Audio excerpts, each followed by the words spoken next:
ಸ್ನೇಹಿತರೆ, ಆಪರೇಷನ್ ಸಿಂಧೂರ್ ವೈರಿ ಪಾಕಿಸ್ತಾನದ ಅಂಗಾಂಗಗಳಲ್ಲೆಲ್ಲ ಬೆವರು ರಕ್ತ ಮಿಕ್ಸ್ ಆಗಿ ಹರಿಯುವಂತೆ ಮಾಡಿದ ಬೃಹತ್ ಕಾರ್ಯಾಚರಣೆ.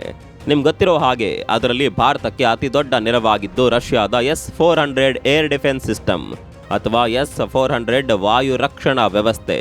ಪಾಕ್ ಕ್ಷಿಪಣಿಗಳನ್ನ ಗಾಳಿಯಲ್ಲೇ ಹೊಡೆದುರುಳಿಸಿ ನಮ್ಮ ದೇಶನ ಕಾಪಾಡೋದರಲ್ಲಿ ಇಂಪಾರ್ಟೆಂಟ್ ರೋಲ್ ನಿರ್ವಹಿಸಿದ್ದು ಅದೇ S-400 ಏರ್ ಡಿಫೆನ್ಸ್ ಸಿಸ್ಟಮ್. ಒಂದು ವೇಳೆ ಆಪರೇಷನ್ ಸಿಂಧೂರ ಟೈಮ್ನಲ್ಲಿ S-400 ಇಲ್ದಿದ್ರೆ ಭಾರತದ ಪರಿಸ್ಥಿತಿ ಏನಾಗ್ತಿತ್ತು ಅಂತ ನೆನೆಸ್ಕೊಂಡ್ರೇನೆ ಮೈ ಜುಮ್ ಅನ್ನುತ್ತೆ. ಆದರೆ ಈಗ ಬಂದಿರುವ ಬ್ರೇಕಿಂಗ್ ನ್ಯೂಸ್ ಏನಂದ್ರೆ, ರಷ್ಯಾದ S-400 ಸಿಸ್ಟಮ್ಗೆ ಸರಿಸಮಾನವಾದ ಅಥವಾ ಒಂದಷ್ಟು ವರದಿಗಳ ಪ್ರಕಾರ ಅದಕ್ಕಿಂತಲೂ ಪವರ್ಫುಲ್ ಆದ ಸ್ವದೇಶಿ ಬ್ರಹ್ಮಾಸ್ತ್ರ ಬರ್ತಿದೆ. ಅದನ್ನ ಭಾರತ ಯಶಸ್ವಿಯಾಗಿ ಟೆಸ್ಟ್ ಕೂಡ ಮಾಡಿದೆ. ಹೌದು, ಪ್ರಾಜೆಕ್ಟ್ ಕುಶಾ. ಈ ಹೆಸರನ್ನ ನಿಮ್ಮಲ್ಲಿ ಕೆಲವರು ಈಗಾಗಲೇ ಕೇಳಿರಬಹುದು. ಭಾರತದ ರಕ್ಷಣಾ ವ್ಯವಸ್ಥೆಯಲ್ಲಿ ಬಹಳ ಇಂಪಾರ್ಟೆಂಟ್ ಪ್ರಾಜೆಕ್ಟ್ ಆಗಿರುವ ಕುಶಾ ಪ್ರಾಜೆಕ್ಟ್ನಲ್ಲಿ ತಯಾರಾದ ಮಿಸೈಲ್ನ ಯಶಸ್ವಿ ಪರೀಕ್ಷೆ ಆಗಿದೆ. Kusha long range surface to air ಮಿಸೈಲ್ನ ಮೊದಲ ಪರೀಕ್ಷೆ ಸೂಪರ್ ಸಕ್ಸಸ್ ಆಗಿದೆ. ಇಡೀ ದೇಶಕ್ಕೆ ಹೆಮ್ಮೆಯ ವಿಚಾರ ಇದು. ಇನ್ಮುಂದೆ ನಮಗೆ ರಷ್ಯಾದ S-400 ನಂತಹ ವಿದೇಶಿ ಏರ್ ಡಿಫೆನ್ಸ್ ಸಿಸ್ಟಮ್ಗಳೇ ಬೇಕಾಗಿಲ್ವಾ ಅನ್ನುವ ಪ್ರಶ್ನೆ ಹುಟ್ಟಾಕಿರುವ ವಿಚಾರ. ಅದರಲ್ಲೂ ಚೀನಾ ಮತ್ತು ಪಾಕಿಸ್ತಾನಕ್ಕಂತೂ ಭಾರತದ ಈ ಸಕ್ಸಸ್ ಈಗಾಗಲೇ ಎಲ್ಲ ಕಡೆ ಬೆವರಿಳಿಸ್ತಿದೆ. ಅಷ್ಟಕ್ಕೂ ಏನಿದು ಕುಶಾ ಪ್ರಾಜೆಕ್ಟ್? ನಮ್ಮ ಈ ಸ್ವದೇಶಿ ಏರ್ ಡಿಫೆನ್ಸ್ ಸಿಸ್ಟಮ್ಗೂ ರಷ್ಯಾದ S-400ಗೂ ನಡುವಿನ ವ್ಯತ್ಯಾಸ ಏನು? ಬನ್ನಿ ಇವತ್ತಿನ ಈ ವಿಡಿಯೋದಲ್ಲಿ ಕಂಪ್ಲೀಟ್ ಆಗಿ ತಿಳಿದುಕೊಳ್ತಾ ಹೋಗೋಣ. ಸ್ನೇಹಿತರೆ ನಮಸ್ಕಾರ. ಚರಿತ್ರೆಯ ಮತ್ತೊಂದು ವಿಡಿಯೋಗೆ ನಿಮಗೆಲ್ಲ ಪ್ರೀತಿಯ ಸ್ವಾಗತ.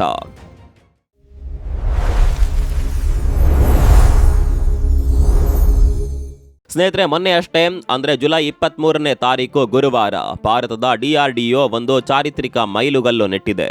ಪ್ರಾಜೆಕ್ಟ್ ಕುಶಾ ಅಡಿಯಲ್ಲಿ ಡೆವಲಪ್ ಮಾಡಲಾದ ಲಾಂಗ್ ರೇಂಜ್ ನೆಲದಿಂದ ಆಗಸಕ್ಕೆ ಚಿಮ್ಮುವ ಕ್ಷಿಪಣಿ ಅಥವಾ long range surface to air ಮಿಸೈಲ್ನ ಚೊಚ್ಚಲ ಫ್ಲೈಟ್ ಟೆಸ್ಟ್ ಅನ್ನು ಅತ್ಯಂತ ಯಶಸ್ವಿಯಾಗಿ ನಡೆಸಲಾಗಿದೆ.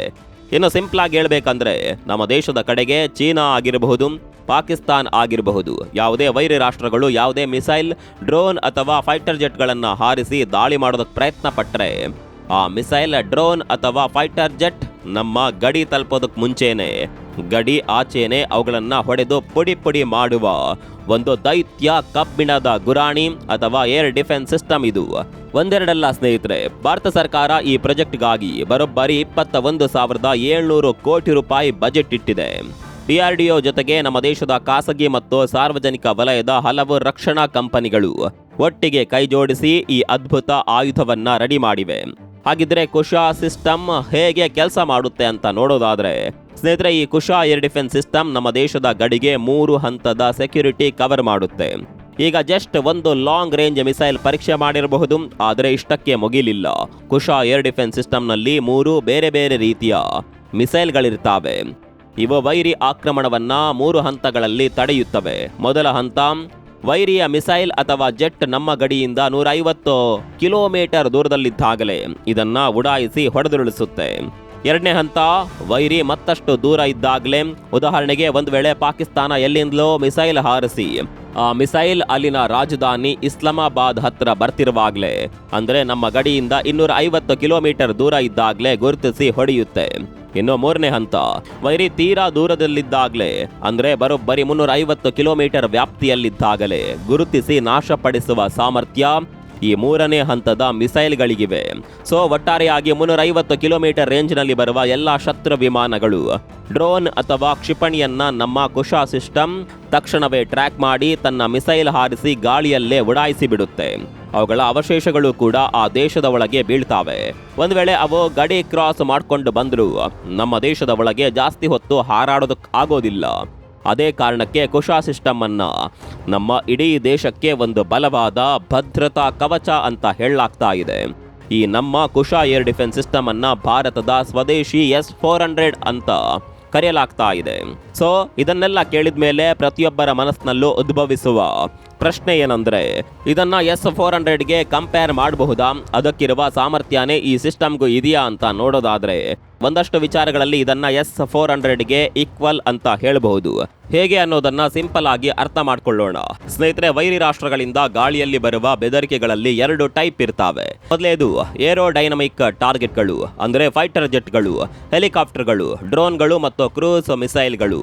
ಇವು ಭೂಮಿಗೆ ಸಮಾನಾಂತರವಾಗಿ ವಾತಾವರಣದ ಒಳಗಡೆನೆ ಹಾರ್ಕೊಂಡು ಬರ್ತಾವೆ. ಎರಡನೇದು ಬ್ಯಾಲಿಸ್ಟಿಕ್ ಮಿಸೈಲ್ಗಳು. ಇವು ಅತ್ಯಂತ ಅಪಾಯಕಾರಿ, ಯಾಕಂದ್ರೆ ಇವು ವಾತಾವರಣದಿಂದ ಹೊರಗೆ ಬಾಹ್ಯಾಕಾಶದವರೆಗೂ ಎತ್ತರಕ್ಕೆ ಹೋಗಿ ನಂತರ ಅತಿ ವೇಗವಾಗಿ ಭೂಮಿಗೆ ಧುಮುಕುವಂತೆ ಟಾರ್ಗೆಟ್ ಕಡೆಗೆ ಧಾವಿಸಿ ಬರುವಂಥವು. ಇವುಗಳ ವೇಗ ಮ್ಯಾಕ್ 5, ಮ್ಯಾಕ್ 10 ಅಂದರೆ ಶಬ್ದದ ವೇಗಕ್ಕಿಂತ 5ರಿಂದ 10 ಪಟ್ಟು ಹೆಚ್ಚಿರುತ್ತೆ. ಈಗ ವಿಚಾರ ಏನಂದ್ರೆ, ರಷ್ಯಾದ S-400 ಇರಲಿ ಅಥವಾ ಭಾರತದ ಕುಶಾ ಸಿಸ್ಟಮ್ ಇರಲಿ, ಈ 2 ಸಿಸ್ಟಮ್ಗಳ ಪ್ರಾಥಮಿಕ ಕೆಲಸ ಏನಂದ್ರೆ ಏರೋಡೈನಮಿಕ್ ಟಾರ್ಗೆಟ್ಗಳನ್ನು ಅಂದರೆ ಫೈಟರ್ ಜೆಟ್, ಡ್ರೋನ್ ಮತ್ತು ಕ್ರೂಸ್ ಮಿಸೈಲ್ಗಳನ್ನು ಹೊಡೆದುರುಳಿಸೋದು. ಕುಶಾ ಸಿಸ್ಟಮ್ 350 ಕಿಲೋಮೀಟರ್ ದೂರದಲ್ಲಿ ಬರುವ ಫೈಟರ್ ವಿಮಾನಗಳನ್ನು ಮತ್ತು ಕ್ರೂಸ್ ಮಿಸೈಲ್ಗಳನ್ನು 100% ನಿಖರವಾಗಿ ಹೊಡೆದುರುಳಿಸುವ ಕ್ಲೈಮ್ಸ್ ಇವೆ. ಇದ್ರ ಜೊತೆಗೆ ಒಂದಷ್ಟು ಸಣ್ಣ ಸಾಮರ್ಥ್ಯದ ಬ್ಯಾಲಿಸ್ಟಿಕ್ ಕ್ಷಿಪಣಿಗಳನ್ನು ಹೊಡೆಯುವ ಸಾಮರ್ಥ್ಯ ಕೂಡ ಇದೆ. ಹಾಗಿದ್ರೆ ಪವರ್ಫುಲ್ ಬ್ಯಾಲಿಸ್ಟಿಕ್ ಮಿಸೈಲ್ಗಳನ್ನು ತಡೆಯೋದ್ಯಾರು? ಅದಕ್ಕೆ ಅಂತ ಪ್ರತ್ಯೇಕವಾಗಿ ಭಾರತದ ಬಳಿ ಬೇರೆ ಅಸ್ತ್ರಗಳೇ ಇವೆ.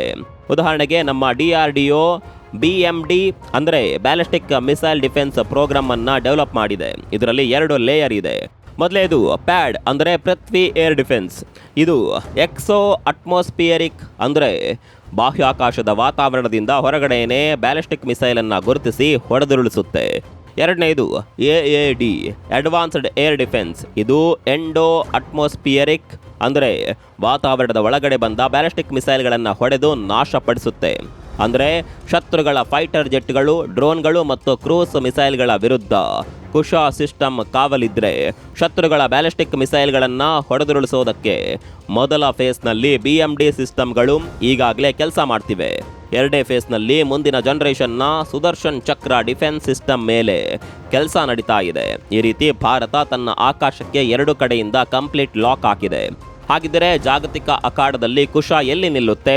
ವಿದೇಶಿ ಸಿಸ್ಟಮ್ಗಳಿಗೆ ಕಂಪೇರ್ ಮಾಡಿದರೆ ಇದಕ್ಕೆ ಯಾವ ಸ್ಥಾನ ಸಿಗುತ್ತೆ? ಮೊದಲೇದಾಗಿ ನಮ್ಮ ಹತ್ರ ಈಗಾಗಲೇ ಇರುವ ರಷ್ಯಾದ S-400 ಸಿಸ್ಟಮ್ ಸುಮಾರು 400 ಕಿಲೋಮೀಟರ್ ವ್ಯಾಪ್ತಿಯಲ್ಲಿ ಕೆಲಸ ಮಾಡುತ್ತೆ. ಆಗಲೇ ಹೇಳಿದ ಹಾಗೆ ಈ ಸಿಸ್ಟಮ್ ನಮಗೆ ಆಪರೇಷನ್ ಸಿಂಧೂರ ಟೈಮ್ನಲ್ಲಿ ಎಷ್ಟೊಂದು ಹೆಲ್ಪ್ ಮಾಡ್ತು ಅನ್ನೋದನ್ನು ನೀವೆಲ್ಲ ನೋಡಿರಬಹುದು. ಆದರೆ ರಷ್ಯಾದಿಂದ ಇವುಗಳನ್ನು ಆಮದು ಮಾಡ್ಕೊಳ್ಳೋದು ಕಷ್ಟ ಮತ್ತು ದುಬಾರಿ. ಯಾಕಂದರೆ ರಷ್ಯಾನು ಯುದ್ಧದಲ್ಲಿರೋದ್ರಿಂದ ಆನ್ ಟೈಮ್ ನಮಗೆ ಏರ್ ಡಿಫೆನ್ಸ್ ಸಿಸ್ಟಮ್ ಸಪ್ಲೈ ಮಾಡೋದಕ್ಕೆ ಆಗ್ತಿಲ್ಲ. ಸದ್ಯಕ್ಕೆ ಕುಶಾ ಈಗ 350 ಕಿಲೋಮೀಟರ್ ವ್ಯಾಪ್ತಿಯನ್ನು ತಲುಪುವ ಮೂಲಕ S-400ಗೆ ತೀರಾ ಹತ್ತಿರದ ಸಮಾನವಾದ ಸಾಮರ್ಥ್ಯವನ್ನು ತೋರಿಸ್ತಿದೆ. ಆದರೆ ಇದರ ಕಾಂಬ್ಯಾಟ್ ಕೆಪಾಬಿಲಿಟಿ ಇನ್ನೂ ಪ್ರೂವ್ ಆಗಿಲ್ಲ, ಅಂದರೆ ಯುದ್ಧದಲ್ಲಿ ಬಳಕೆ ಆಗಿಲ್ಲ. ಆದರೆ DRDOನೇ ಡಿಸೈನ್ ಮಾಡಿರುವ ಆಕಾಶ್ ತೀರ್ ಏರ್ ಡಿಫೆನ್ಸ್ ಸಿಸ್ಟಮ್ ಆಪರೇಷನ್ ಸಿಂಧೂರ್ನಲ್ಲಿ ಧೂಳೆಬ್ಬಿಸಿದ್ದು ನಿಮಗೆ ಗೊತ್ತೇ ಇದೆ. ಈ ಕುಶಾ ಸಿಸ್ಟಮ್ ಕೂಡ ಆಕಾಶ್ ತೀರ್ ಹೋಲೋದ್ರಿಂದ ಇದನ್ನ DRDOನೇ ಡಿಸೈನ್ ಮಾಡಿರೋದ್ರಿಂದ ಇದರ ಸಾಮರ್ಥ್ಯದಲ್ಲಿ ಅನುಮಾನ ಇಟ್ಕೊಳ್ಳುವ ಹಾಗಿಲ್ಲ. ಇನ್ನು ಅಮೆರಿಕಾದ ಪೇಟ್ರಿಯಾಟ್ ಸಿಸ್ಟಮ್ ಜೊತೆ ಕಂಪೇರ್ ಮಾಡೋದಾದರೆ ಅಮೆರಿಕಾದ ಪೇಟ್ರಿಯಾಟ್ ಸಿಸ್ಟಮ್ ಪ್ರಪಂಚದಲ್ಲೇ ಫೇಮಸ್. ಇದರ ರೇಂಜ್ ಸುಮಾರು 70ರಿಂದ 160 ಕಿಲೋಮೀಟರ್. ಆದರೆ ಇದು ತೀರಾ ದುಬಾರಿ. ಪ್ರತಿಯೊಂದು ಮಿಸೈಲ್ಗೂ ಕೋಟ್ಯಾಂತರ ರೂಪಾಯಿ ಖರ್ಚಾಗುತ್ತೆ. ನಮ್ಮ ಕುಶಾ ಸಿಸ್ಟಮ್ ಪೇಟ್ರಿಯಾಟ್ಗಿಂತಲೂ ಹೆಚ್ಚಿನ ವ್ಯಾಪ್ತಿಯನ್ನು ಹೊಂದಿದೆ. ಜೊತೆಗೆ ಕಾಸ್ಟ್ ಕೂಡ ಪೇಟ್ರಿಯಾಟ್ಗೆ ಕಂಪೇರ್ ಮಾಡಿದರೆ ಬಹಳ ಕಡಿಮೆ. ಇನ್ನು ಚೀನಾದ HQ-19, ಚೀನಾದ ಬಳಿ HQ-19 ಸಿಸ್ಟಮ್ ಇದೆ. ಚೀನಾ ನಮ್ಮ ಗಡಿಯಲ್ಲಿ ಇದನ್ನು ನಿಯೋಜಿಸಿ ಬೆದರಿಕೆ ಹಾಕೋದಕ್ಕೂ ಪ್ರಯತ್ನ ಪಡ್ತಾ ಇದೆ. ಆದ್ರೀಗ ಭಾರತ ತನ್ನದೇ ಆದ ಕುಶಾ ಸಿಸ್ಟಮ್ ಅನ್ನ ಯಶಸ್ವಿಯಾಗಿ ಟೆಸ್ಟ್ ಮಾಡಿರೋದ್ರಿಂದ ಚೀನಾದ ವಾಯುಪಡೆ ಸಾಹಸಗಳು ಇನ್ಮುಂದೆ ನಡೆಯೋದಿಲ್ಲ. 350 ಕಿಲೋಮೀಟರ್ ವ್ಯಾಪ್ತಿಯ ಕುಶಾ ಸಿಸ್ಟಮ್ಗೆ ಚೀನಾದ ಯಾವುದೇ ದಾಳಿಗೆ ತಕ್ಷಣ ಪ್ರತಿದಾಳಿ ನಡೆಸುವ ಸಾಮರ್ಥ್ಯ ಇದೆ. ಒಟ್ಟಾರೆಯಾಗಿ ಸ್ನೇಹಿತರೆ, ಈ ಪ್ರಾಜೆಕ್ಟ್ ಕುಶಾ ಯಶಸ್ವಿಯಾಗಿರೋದ್ರಿಂದ ಭಾರತಕ್ಕೆ 4 ದೊಡ್ಡ ಅಡ್ವಾಂಟೇಜ್ ಸಿಗಲಿದೆ. ಮೊದಲೇದು ಸ್ವಾವಲಂಬನೆ. ಯುದ್ಧ ಅಥವಾ ತುರ್ತು ಪರಿಸ್ಥಿತಿ ಬಂದಾಗ ರಷ್ಯಾ ಅಥವಾ ಅಮೆರಿಕದ ಮುಖ ನೋಡಬೇಕಾದ ಅಗತ್ಯವಿರಲ್ಲ. ನಮ್ಮ ಮಿಸೈಲ್ಗಳನ್ನು ನಾವೇ ತಕ್ಷಣಕ್ಕೆ ಪ್ರೊಡ್ಯೂಸ್ ಮಾಡಿಕೊಳ್ಳಬಹುದು ಅಥವಾ ಅಡ್ವಾನ್ಸ್ ಆಗಿ ರೆಡಿ ಮಾಡಿ ಎಲ್ಲಿ ಬೇಕಾದರೂ ನಿಯೋಜನೆ ಮಾಡಬಹುದು. ಎರಡನೇದಾಗಿ ಶತ್ರುಗಳಿಗೆ ಸಿಂಹ ಸ್ವಪ್ನ. ಪಾಕಿಸ್ತಾನ ಮತ್ತು ಚೀನಾ ಗಡಿಗಳಲ್ಲಿ ಇದನ್ನು ನಿಯೋಜಿಸಿದರೆ ಅವರ ಕಡೆಯಿಂದ ಒಂದು ನೊಣ ಕೂಡ ಭಾರತದ ಆಕಾಶಕ್ಕೆ ಅನುಮತಿ ಇಲ್ಲದೆ ಕಾಲಿಡೋದಕ್ಕೆ ಆಗೋದಿಲ್ಲ. ಇನ್ನು ಮೂರನೇದಾಗಿ 80% ಸಿಂಗಲ್ ಶಾಟ್ ಕಿಲ್ ಪ್ರೊಪ್ಯಾಬಿಲಿಟಿ. ಅಂದರೆ ಕುಶಾ ಸಿಸ್ಟಮ್ನಿಂದ ಒಂದು ಮಿಸೈಲ್ ಹಾರಿಸಿದರೆ ಅದು 80%ಕ್ಕಿಂತ ಹೆಚ್ಚು ನಿಖರತೆಯೊಂದಿಗೆ ಟಾರ್ಗೆಟ್ ನಾಶಪಡಿಸುತ್ತೆ. ಒಂದೇ ಟಾರ್ಗೆಟ್ಗೆ 2 ಮಿಸೈಲ್ ಹಾರಿಸಿದರೆ 99% ಅಕ್ಯುರೇಟ್ ಆಗಿ ಶತ್ರು ಟಾರ್ಗೆಟ್ನ ಕತೆ ಮುಗಿಯುತ್ತೆ. ಅಂದರೆ ಆಲ್ಮೋಸ್ಟ್ ಫೈರ್ ಆ್ಯಂಡ್ ಫರ್ಗಟ್ ಸಾಮರ್ಥ್ಯ ಈ ಸಿಸ್ಟಮ್ಗಿದೆ. ಕೊನೆಯದಾಗಿ ಕಡಿಮೆ ವೆಚ್ಚ ಹೆಚ್ಚು ಪವರ್. ವಿದೇಶಿ ಸಿಸ್ಟಮ್ಗಳಿಗೆ ಹೋಲಿಸಿದರೆ ಕುಶ ಅತ್ಯಂತ ಕಡಿಮೆ ವೆಚ್ಚದಲ್ಲಿ ತಯಾರಾಗುತ್ತೆ. ಇದರಿಂದ ಭಾರತದ ಕೋಟ್ಯಂತರ ರೂಪಾಯಿ ವಿದೇಶಿ ವಿನಿಮಯ ಉಳಿತಾಯವಾಗುತ್ತೆ. ಸೊ ಒಟ್ಟಾರೆಯಾಗಿ ಹೇಳಬೇಕಂದ್ರೆ ಪ್ರಾಜೆಕ್ಟ್ ಕುಶಾದ ಈ ಚೊಚ್ಚಲ ಪರೀಕ್ಷೆ ಯಶಸ್ವಿಯಾಗಿರೋದು ಭಾರತದ ರಕ್ಷಣಾ ಕ್ಷೇತ್ರದಲ್ಲಿ ಒಂದು ಐತಿಹಾಸಿಕ ಮೈಲಿಗಲ್ಲು ಅಂತಲೇ ಹೇಳಬಹುದು. ಆಪರೇಷನ್ ಸಿಂಧೂರ ವೇಳೆ ರಷ್ಯಾದ S-400 ನಮಗೆ ಎಷ್ಟೇ ರಕ್ಷಣೆ ನೀಡಿದ್ರು, ಭಾರತದಲ್ಲಿ ನಮ್ಮ ದೇಶದ ರಕ್ಷಣೆಗೆ ನಮ್ಮದೇ ಆದ ದೇಶಿ ಬ್ರಹ್ಮಾಸ್ತ್ರ ಬೇಕಿತ್ತು. ಈಗ ಕುಶ ಏರ್ ಡಿಫೆನ್ಸ್ ಸಿಸ್ಟಮ್ ಮೂಲಕ ಭಾರತದ ಗಡಿಗೆ ಕಾಂಕ್ರೀಟ್ ಗೋಡೆಯ ರಕ್ಷಣೆ ಸಿಗ್ತಿದೆ. ಇನ್ನು ಮುಂದೆ ಚೀನಾ ಅಥವಾ ಪಾಕಿಸ್ತಾನ ಭಾರತದ ವಿರುದ್ಧ ವಾಯು ದಾಳಿ ನಡೆಸೋಕೆ ಮುಂಚೆ, ಅದರಲ್ಲೂ ಫೈಟರ್ ಜೆಟ್ಗಳನ್ನು ಗಾಳಿಗೆ ಹಾರಿಸೋಕೆ ಮುಂಚೆ 100 ಬಾರಿ ಯೋಚನೆ ಮಾಡಬೇಕಾಗುತ್ತೆ. ಸೊ ಭಾರತದ ಈ ಮಹತ್ವದ ತಂತ್ರಜ್ಞಾನ ಮತ್ತು ಸ್ವದೇಶಿ ರಕ್ಷಣಾ ಸಾಮರ್ಥ್ಯದ ಬಗ್ಗೆ ನಿಮ್ಗೆ ಏನನ್ಸುತ್ತೆ? ನಿಮ್ಮ ಅಭಿಪ್ರಾಯವನ್ನು ಕಾಮೆಂಟ್ ಬಾಕ್ಸ್ನಲ್ಲಿ ತಿಳಿಸಿ. ಮತ್ತೊಂದು ವಿಡಿಯೋ ಸಿಗೋಣ. ಅಲ್ಲಿವರೆಗೂ ನಮಸ್ಕಾರ.